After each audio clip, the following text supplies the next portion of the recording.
Hey guys, this is Brevort, and we are back on the Let's Play world today. And I have upgraded to the 3A snapshot. I wanted to upgrade to the 2A, but there was some issues with like shulker boxes. I placed down a shulker box and broke it, and all the content spilled out. And I was like, okay, there are some issues in this snapshot. So I loaded the backup and I played on the 1.20, 1.4, and now we are in the 3A snapshot, and I think it's time that we go look for some of the new features. Yeah. All right, so first things first, we've got the leaf litter. So I just unlocked the recipe for it. Just gonna grab some leaves, and then we'll throw them into the furnace. So how much does this actually give me? Like close to a stack? Okay, not too bad. I think it might honestly be better to just get the leaf litter from the dark oak forest. Yeah, this is not giving us very much, and considering that it takes 4 just to cover 1 block. Yeah, either we need a better way to get leaves, or we need to get some of these directly from the dark oak forest. Alright, so I did some exploring on a backup so I wouldn't make my world size huge, and it seems that we can get a new birch forest for wildflowers by going to minus 460. So let's go there. All right, here we go. Probably gonna spawn in a cave, as we often do. Oh boy, okay. Oh, and it's nighttime. You know what I should have done? I should turn down my render distance before I got here. I'm not seeing any wildflowers. There were wildflowers in the backup. Maybe I'm not quite in the right spot. Yeah, there's definitely not wildflowers. I'm not sure what went wrong here. On the plus side, at least we're not loading extra chunks. Is that wildflowers? There's definitely... Oh, yeah. Okay, we got him. Cool, cool. I really only need 1, because I can make infinite once I get 1. All right, let's head home. So the first thing I did with the wildflowers was I spread them around our custom birch forest. And as you can see, it doesn't do a lot, because there aren't very many. I only farmed like a stack of them, so I'll probably need to make like a farm for more of them at some point. When the cherry petals first came out, I really wanted to use a lot of those here, but I just never did.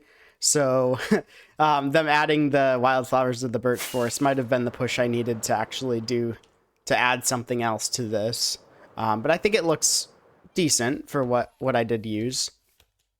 All right, so we came out to a new area, and you might have noticed we had these in our storage room. These are pretty interesting.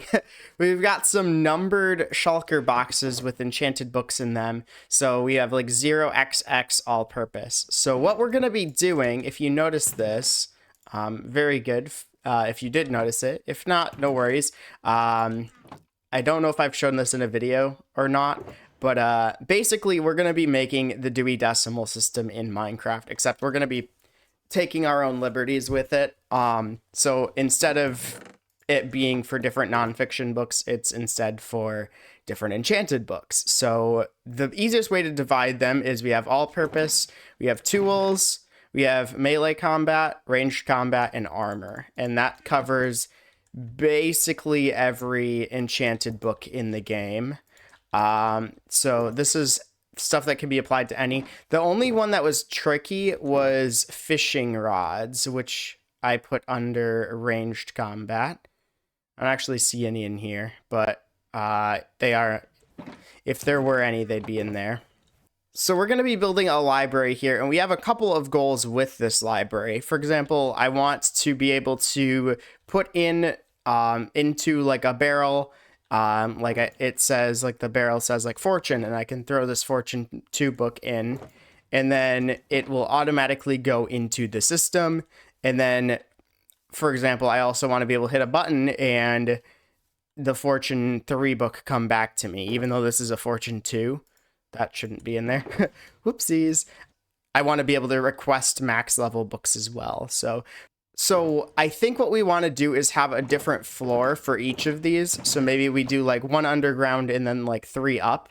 It's going to be an interesting shape because I think some of these might be bigger than others. Like, I don't think this... Maybe what we'll do is make it 5 floors, but have 2 underground, 1 at ground level, and then 2 above ground. So let's get clearing this area. I may want a haste beacon if I'm going to do this.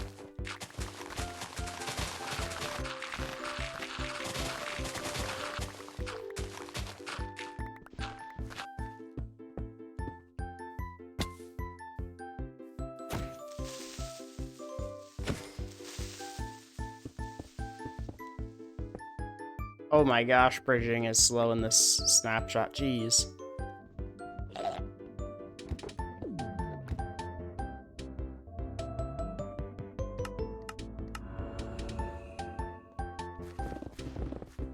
There we go. All right, we got trouble. I accidentally hit one.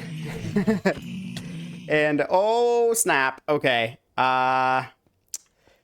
Do we do what we normally do? I think we do. I think we do what we normally do. Yeah. Can we get there in time? That guy's not mad at me yet.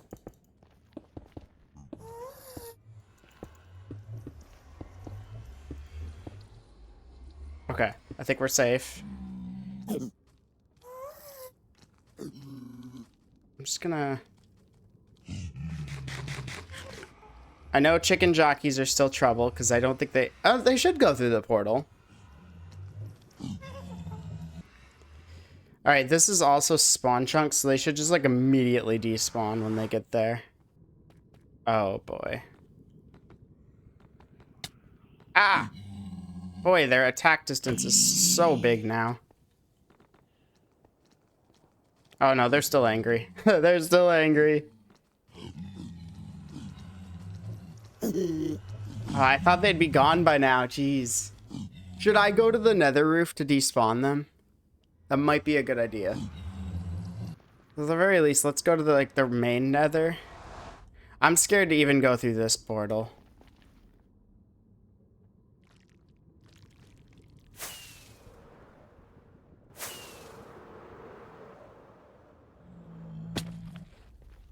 I think they forgave me. Okay, perfect. All right, so we got the beacon in. We got a pretty big area cleared out, and we started to build a little room here to start out in, but I don't know if we're going to keep this or not. But how exactly is this going to work? Because I just said we're doing the Dewey Decimal System, and I said, like, there's the different 1xx, so that might not have made a whole lot of sense. But if you don't know, the Dewey Decimal System is used in libraries for classifying nonfiction books. So, like, for example, 600 is like, I don't even know what it would be considered. It's like health and food and farming and stuff like that. I'm not sure exactly what the proper, like, thing for it is, but or the proper designation is. But if you go to 640, you get like food related stuff, and then if you go to 641, you get cookbooks, and then like the specific cookbooks are like 641.5, 681, or I don't know, I just made up some random number there. But for example, chocolate might have its own designation, and in fact it does, I just don't know what it is off the top of my head.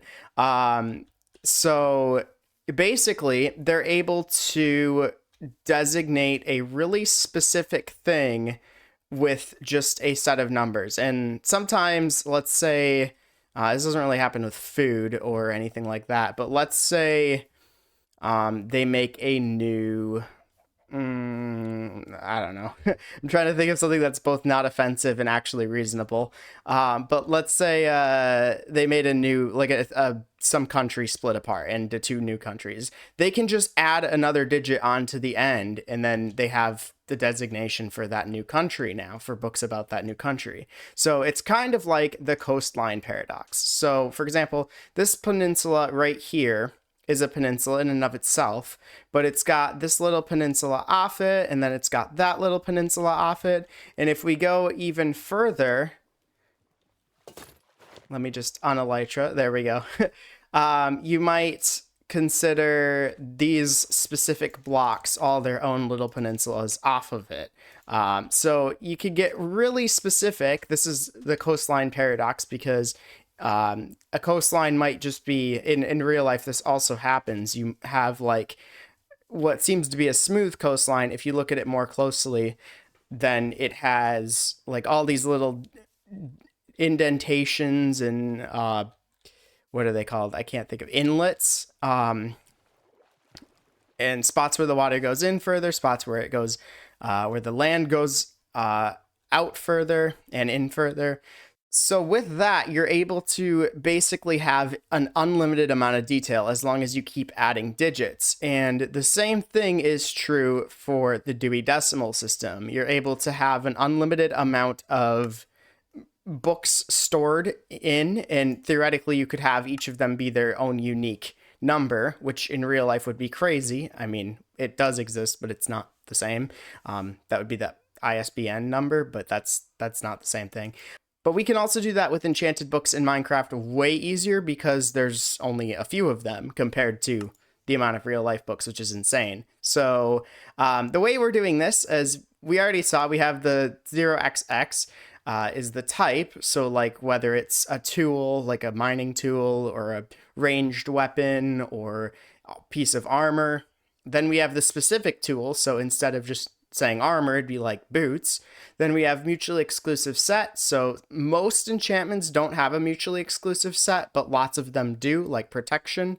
Then we have the specific enchantment, that would be protection, or fire protection, or what have you. Then we have the level, which is really redundant in this case, but because we're gonna be storing them all in the same. Well, maybe not. We might do a special way of storing them in different compartments. But so let's go into a specific example. So for example, 200 is melee combat. 230 are mace enchantments. 231 is the damage exclusive set, so density and breach. 231.1 is specifically density, and 231.14 is density 4. So why are we doing it this way and not just making rooms? Well, what if they add a new enchantment to the game? Then if I were to just make rooms, the new enchantment would just get slapped on the end, just like it did in my library and trading hall. I tried to make, I'm going to have to head there to show you guys. I tried to make it so that it made sense where, where the more common, or ones I would be using more commonly, would be on the top floor, and ones I use less often would be on the bottom floor.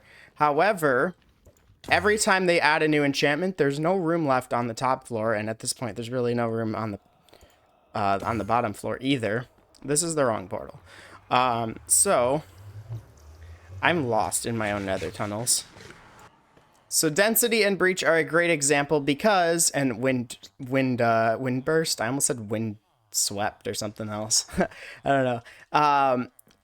Density and breach just kind of got slapped in on opposite ends of the hall last minute, because this is the only spot I had for them. So not great, not ideal. And now this is no longer expandable. I can't, there's really nowhere for me to put any additional guys. Fortunately, and then we have our cartographer here, who sells item frames. And fortunately, Windburst, you can't get from villagers, so I didn't have to worry about that. But we do have to have a storage spot for every single enchantment, whether it's obtainable from villagers or not. And we can't really do that so easily with just a system where we just slap things on the end, because then the system gets really messy. So instead, using a decimal system allows us to be very precise, and we also have 9 different designations for each. Minimum, we could technically go on further and start using the alphabet, be like 23A or whatever, start using hexadecimal or whatever base 36 would be, and just use the whole alphabet. But I don't think that'll ever be necessary, and of course the real life Dewey Decimal System doesn't do that. It just uses numbers only in decimal, which is why it's called the Dewey Decimal System and not the Dewey Hexadecimal System. Yeah. Anyway, so we have to choose numbers for every enchantment in the game. And based on this, you may have guessed that I've already done that. So every single book has its own Dewey Decimal number now. So yeah, and it's all in my Google Doc, which is not something I can show you in game until I get it into an enchanted book. So let me do that. Or a written book, not an enchanted book. Yeah. I said it right the first time. I don't know what you're talking about. All right, so I made the book. I'm not going to read through all of it, but if you want to pause the video and look to see how I've arranged everything, you're more than welcome to do that.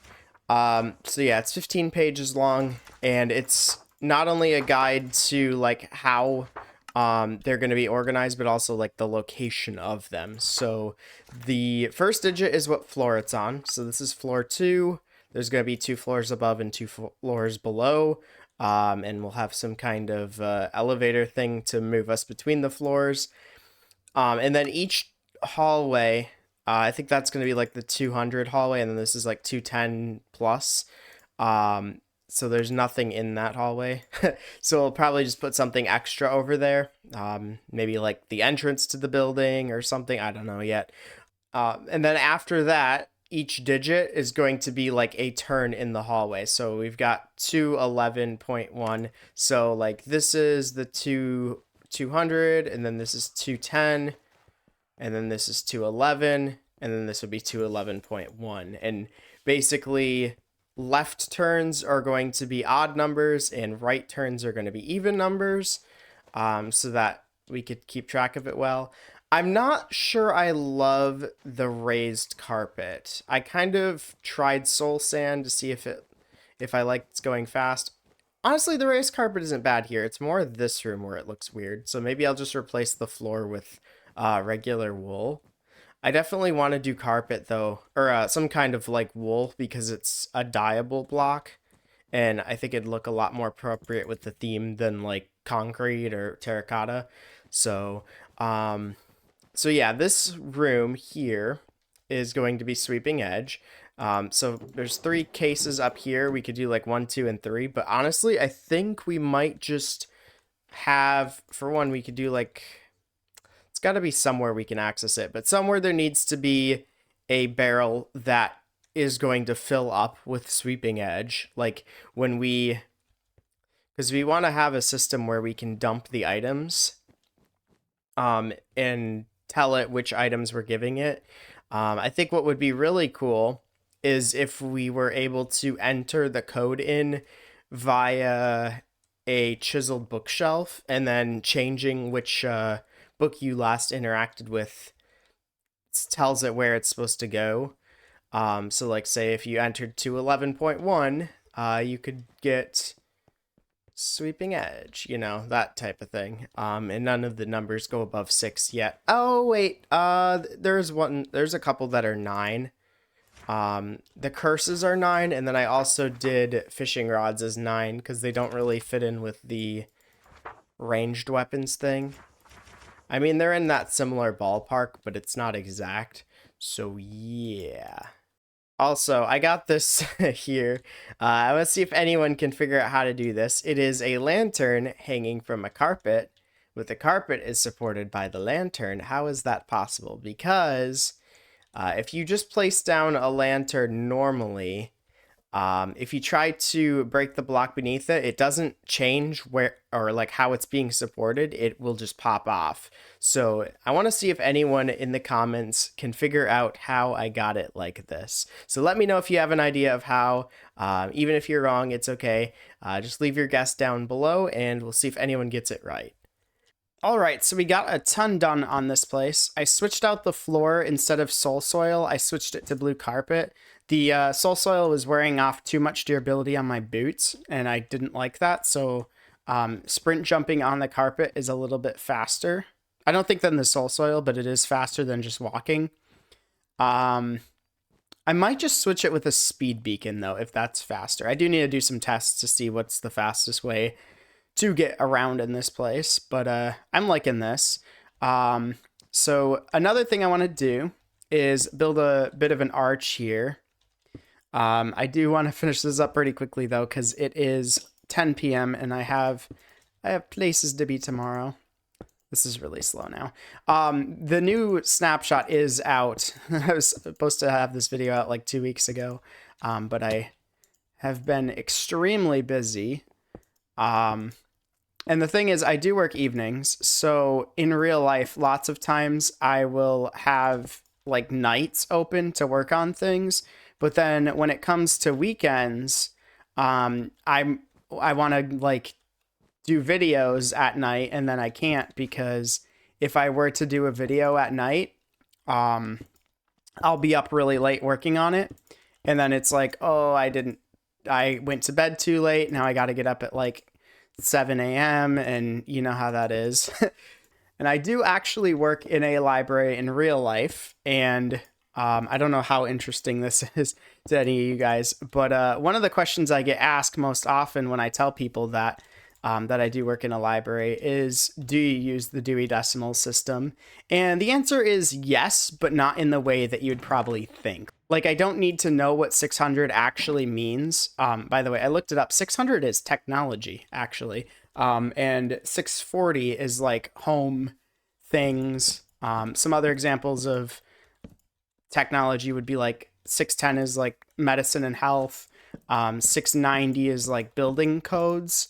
So it's technology on a level of like stuff everyone uses, as opposed to like it's kind of like what you'd imagine technology would have been like years ago, as opposed to what it might be more like now, where it might be like smartphones and stuff, which would be more in the 000 category.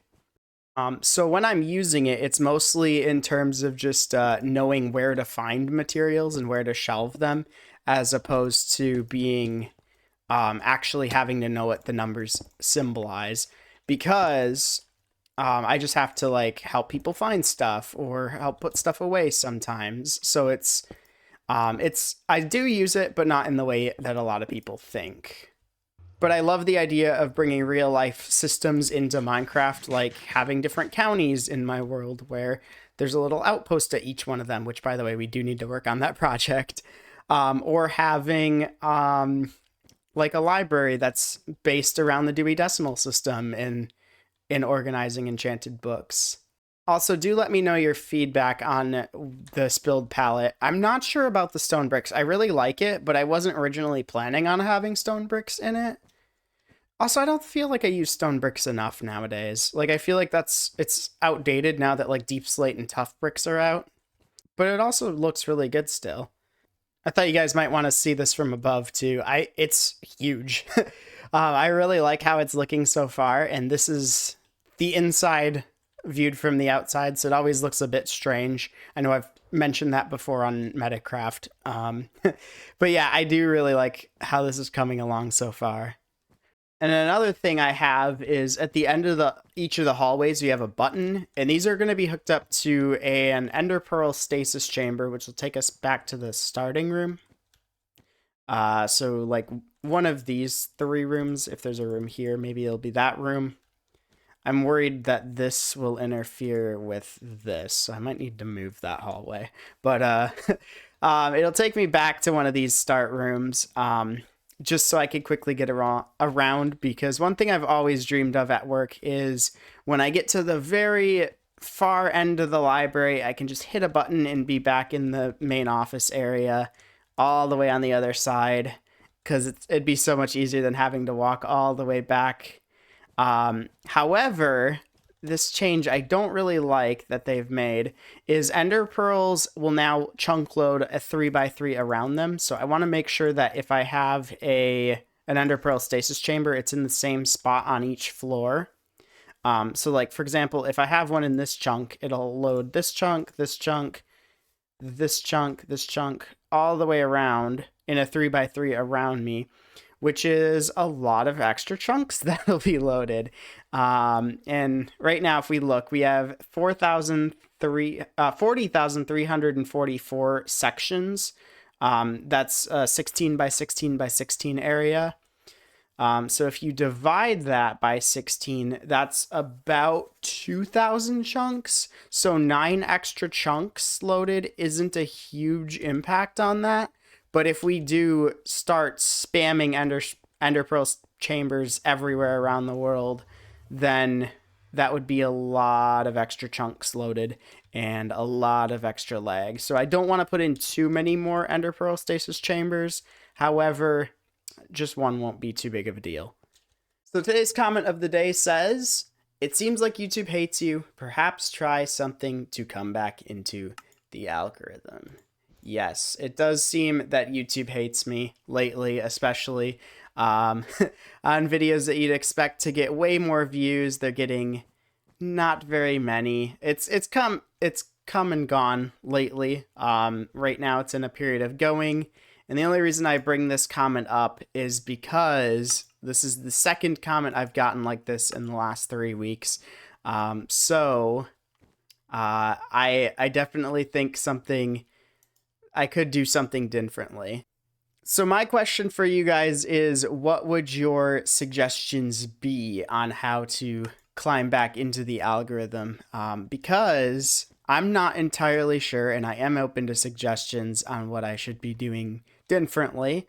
Do you prefer more short form content? Do you prefer things that are more edited than these videos? Or would you rather that I do less editing and have in all my stupid mistakes that I say and make? Yeah. My biggest gripe is to grow as a content creator. I don't want to have to do things that don't feel genuine to me. And that's something that I feel like if I really want to grow, I'd have to let go of. However, I'm not willing to let go of that. And for example, I haven't made any YouTube shorts. I thought about it. I strongly considered it. I'm still considering it, making shorts on certain topics. However, I'm afraid, for one, I'm afraid the audience that would draw on would be a mismatch among my like regular long form videos, which isn't a huge problem, but it is something to consider. The other thing about that is I just don't know if it feels true to me. And that's kind of, as a content creator, if I'm not being true to myself, like I'm more buying into the corporate greed than anything, and I don't think I want to be there as a content creator. I'd rather do it because I'm enjoying it and I'm making content that I want to make, rather than and that you guys, who are my real audience, my 630 however many subscribers, are watching, as opposed to what the wider masses would rather see. And I've always heard big YouTubers say to make the type of content that you enjoy watching. And I've modeled this series after a specific type of creator and a specific era of that creator that I still enjoy watching to this day. So I do know there exists an audience and beyond you guys, beyond the small current audience that I have, there exists an audience that does want to watch this type of video. It's just, why doesn't YouTube match up these videos with that audience? And what can I do? Whoops, how did I place that there?